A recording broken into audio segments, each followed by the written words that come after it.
एक लोकगीत प्रस्तुत करता हूँ, ध्यान दीजिएगा।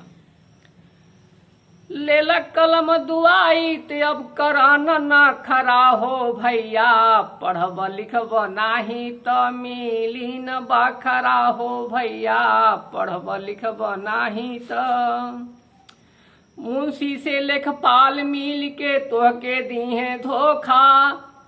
हंसी खुशी से तोहर घरवा कटी है भौरी चोखा, लात मार के चल जइहे बजा के झगड़ा हो भैया, पढ़ब लिखब नाही त मिली न बाखरा हो भैया, पढ़ब लिखब नाही त मिली न बाखरा हो भैया,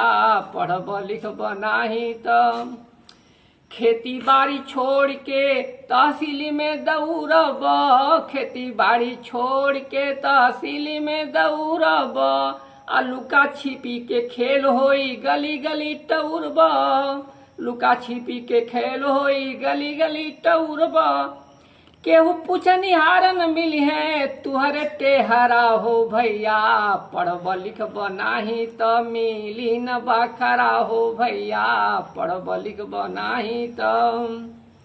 पढ़ लिख के हर ऑफिस के कागज पत्र जानब, पढ़ लिख के हर ऑफिस के कागज पत्र जानब, काम अपन सब निमन होई सही गलत पहचानब, आ टूटी जाई जिंदगी का सजी पचरा हो भैया,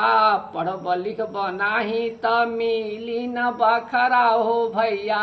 पढ़ब लिखब नाही त लेला कलम दुआई तब करन न खरा हो भैया,